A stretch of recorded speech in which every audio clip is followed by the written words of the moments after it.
रामगढ़ गांव में आधी रात को जब सभी लोग आराम से सोए हुए होते हैं, तभी सुशीला अपने घर के बाहर निकलती है और अपने हाथ जोड़कर अपने होठों को फड़फड़ाकर कुछ मंत्र बोलती है। और तुरंत ही सुशीला का रूप परिवर्तित होकर एक चौकीदार के रूप में आ जाता है। अब मुझे जाकर पता लगाना होगा कि आखिर वो पैसा और सोना कहाँ पर है। मुझे कैसे भी करके आज रात इस सारी गुत्थी को सुलझाना होगा। निर्मला का परिवार बहुत मुसीबत में है। उनको उस धन की और सोने की बहुत आवश्यकता है। कैसे भी करके वो सब कुछ ढूंढकर लाना ही होगा। सुशीला इधर उधर घूमने लगती है। तभी उसकी नजर गांव के एक छोर पर बने हुए छोटे से कच्चे घर पर जाती है, जहां अभी भी लाइट जल रही थी। सुशीला उस घर के अंदर झांक कर देखती है तो एक आदमी पैसे और गहने देखता हुआ बोलता है, वाह, मजा आ गया। अब तो मैं इन सारी चीजों को बेचकर अपने पास धन जमा कर लूंगा। किसी को पता तक नहीं चलेगा कि ये सारा कांड मैंने किया है और ना ही किसी को भी कानों कान खबर लगेगी। अच्छा, तो ये सब कुछ इसका किया धरा है। अब मुझे बस इसके सोने का इंतजार है। उसके बाद मैं ये सारी चीजें लेकर यहाँ से चली जाऊंगी और फिर इन चीजों को उनकी सही जगह पर रख दूंगी। कुछ ही देर में वो आदमी सो जाता है। सुशीला फिर से कुछ मंत्र का जाप करती है और इस बार वो एक सांप का रूप ले लेती है और घर के अंदर दाखिल हो जाती है, जिसके बाद वो फिर से रूप बदलती है और गहने और पैसे लेकर बाहर आ जाती है। आखिरकार मैंने पैसे और गहने हासिल कर ही लिए। अब मुझे जल्दी से निर्मला के घर जाना होगा और उसे उसकी ये सारी संपत्ति वापस देनी होगी। इस पर उसका हक है, ना कि इस आदमी का। बेचारी का वैसे ही रो रो कर बुरा हाल हो गया है। अब और देरी ना करते हुए मैं जल्दी से उसके पास चली जाती हूँ। तभी दबे पांव सुशीला जल्दी से निर्मला के घर पहुँचती है और दरवाजा खटखटाती है। आधी रात में दरवाजे की खटखटाहट से निर्मला डर जाती है और हाथों में डंडा लिए दरवाजा खोलती है। अरे अरे सुशीला, तुम इतनी रात को मेरे घर में क्या कर रही हो? ये लो तुम्हारी अमानत, बस यही मैं तुम्हें लौटाने के लिए आई थी। ये सब तुम्हें कहाँ से मिला? एक तुम ही तो हो जो मेरी सारी सच्चाई जानती हो। बस अपनी इच्छाधारी शक्ति की मदद से मैं ये सारी चीजें लेकर आई हूँ। पर ये सब मिला किसके पास? कम से कम ये तो बता दो। वो गांव के छोर पर जो कच्चा मकान है ना, उसमें जो नया आदमी आया है, उसी के पास से मिला है। मैं काफी देर से उसके घर पर ताक बनाकर खड़ी हुई थी कि कब वो सोए और कब मैं सारा सामान लेकर तुम्हारे पास आ सकूं। तुम्हारा बहुत बहुत शुक्रिया। मैं बहुत ज्यादा डर गई थी, आगे ना जाने क्या होगा। पर अब कोई भी मुसीबत नहीं होगी। अब मेरी बेटी की शादी अच्छे से हो जाएगी। ठीक है, अब मैं चलती हूँ, बाकी की बातें सुबह करते हैं। सुशीला एक इच्छाधारी रूप बदलने वाली औरत थी, जो इंसान से लेकर जानवर किसी भी चीज का रूप ले सकती थी।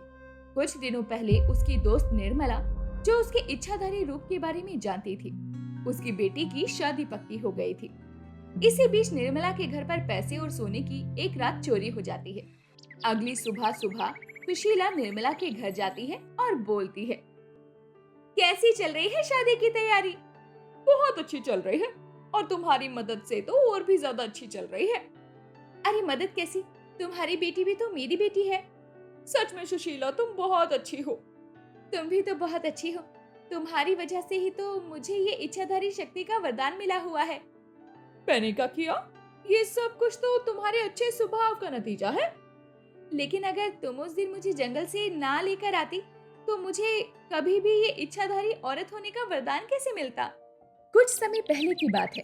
निर्मला सुशीला के घर जाती है और बोलती है, अरे सुशीला, अगर तुम थोड़ा सा फ्री हो तो क्या मेरे साथ जंगल तक चल सकती हो? मुझे कुछ आवश्यक जड़ी बूटियां लेकर आनी है। हाँ हाँ, क्यों नहीं, मैं जरूर चलूंगी तुम्हारे साथ। दोनों सहेलियां जंगल की ओर चल देती हैं। जड़ी बूटियों की तलाश में दोनों जंगल के बीचों बीच पहुंच जाती हैं, जहां वो दोनों देखती हैं कि एक साधु अपनी तपस्या में लीन बैठा हुआ था और वहीं एक नाग उसकी तरफ बढ़ रहा होता है।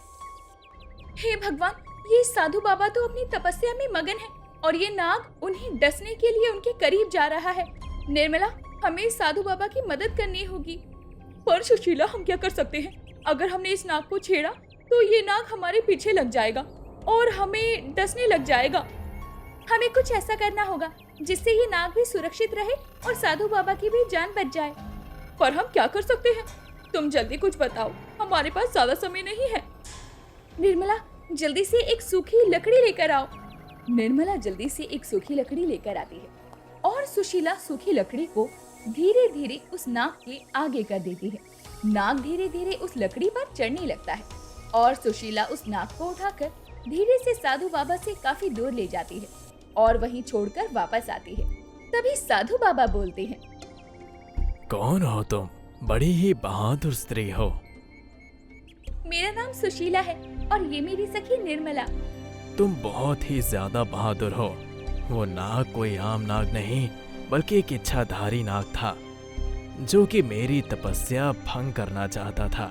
लेकिन तुमने बड़ी चतुराई से उस नाग को मुझसे दूर कर दिया, क्योंकि वो तुम लोगों के सामने अपना रूप परिवर्तित नहीं कर सकता था।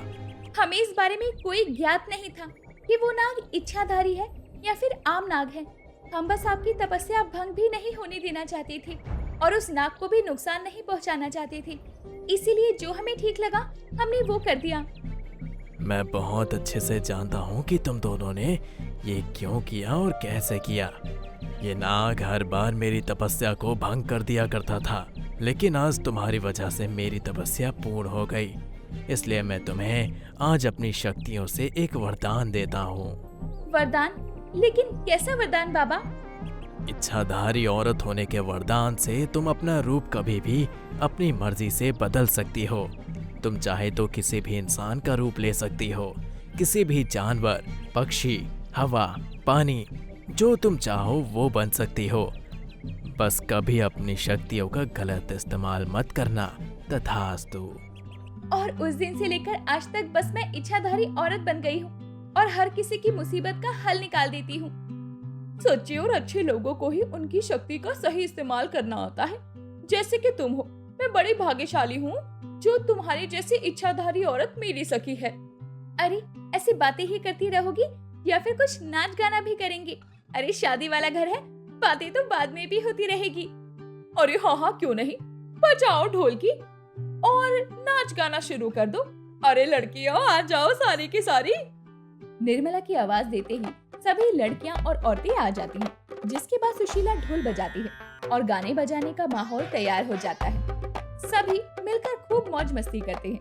कुछ ही दिनों बाद निर्मला की बेटी की शादी सफलतापूर्वक हो जाती है। ऐसे ही एक रात सुशीला को बहुत घबराहट होती है। वो उठकर अपने घर के बाहर चली जाती है। क्या हो रहा है मुझे? आज मुझे इतनी घबराहट क्यों हो रही है? ऐसा लग रहा है जैसे कोई बड़ा अनर्थ होने वाला है। कुछ समझ नहीं आ रहा कि आखिर ये सब क्यों हो रहा है। मैं करूं तो क्या करूं? तभी मौसम बिगड़ जाता है और तेज हवाएं चलने लगती है और जोर से बरसात होने लगती है। भगवान, अब इस मौसम को भी अभी खराब होना था। आखिर ये सब हो क्या रहा है? तभी सुशीला के कानों में एक घर से एक औरत के जोर जोर से चिल्लाने की आवाज आती है। सुशीला जल्दी से उस घर के बाहर पहुंचती है और खिड़की से झांक कर देखती है तो उस औरत का पति बेरहमी से उस औरत के साथ मारपीट कर रहा था और वो औरत तड़पते हुए बोल रही थी, मुझे माफ कर दो, मैं बिल्कुल सच कह रही हूँ, मैंने कुछ नहीं किया, मुझे नहीं पता वो सारी चीजें कहाँ से आई। आदमी उस औरत की एक नहीं सुनता और लगातार मारता जाता है। तभी सुशीला घर के अंदर जाती है और बोलती है, ये क्या हो रहा है? तुम क्यों मार रहे हो? हालत देखो जरा इसकी। अगर थोड़ी देर तुमने इसे और मारा तो ये बेचारी मार खाती खाती मर जाएगी। आखिर बात क्या है, मुझे बताओ।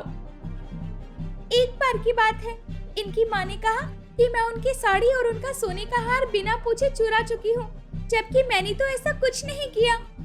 अगर ये बात है तो ठीक है, अभी के अभी दूध का दूध और पानी का पानी हो जाएगा। सुशीला उन दोनों पति पत्नी को लेकर उस आदमी की माँ के घर जाती है, जहाँ जाकर सुशीला उन दोनों को बाहर खड़ा कर देती है और खुद उस आदमी की बहन का रूप धारण करती है, जिसे देखकर दोनों पति पत्नी के होश उड़ जाते हैं। सुशीला जाती है और बोलती है, अरे माँ, आपने तो भाभी पर बड़ा अच्छा इल्जाम लगाया है। क्या भाभी ने सच में गहने और साड़ी चुराई है क्या?